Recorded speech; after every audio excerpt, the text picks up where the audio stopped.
Driving tips po tayo. So kapag meron kayong nakita sa intersection na turn right at anytime with care, so ibig sabihin, pwede po tayong kumanan. With caution po kayo yan. Huwag kayong magpo-full stop gaya po nung yung mga nasa unahan. Bubusinahan po nila yan.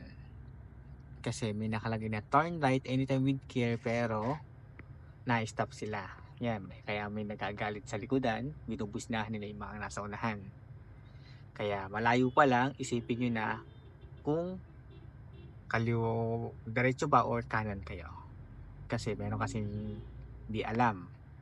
Yan, binubusinahan nila yung nasa unahan. Nagagalit sila.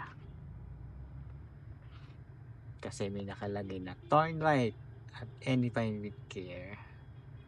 So, yun lang. Kaya pag malayo pa lang, pag-isipan ninyo kung saan kayo pupunta. Kung pabulbok, diretso, dito sa gitna. Kung pa kanan, papuntang UB, dito sa kanan.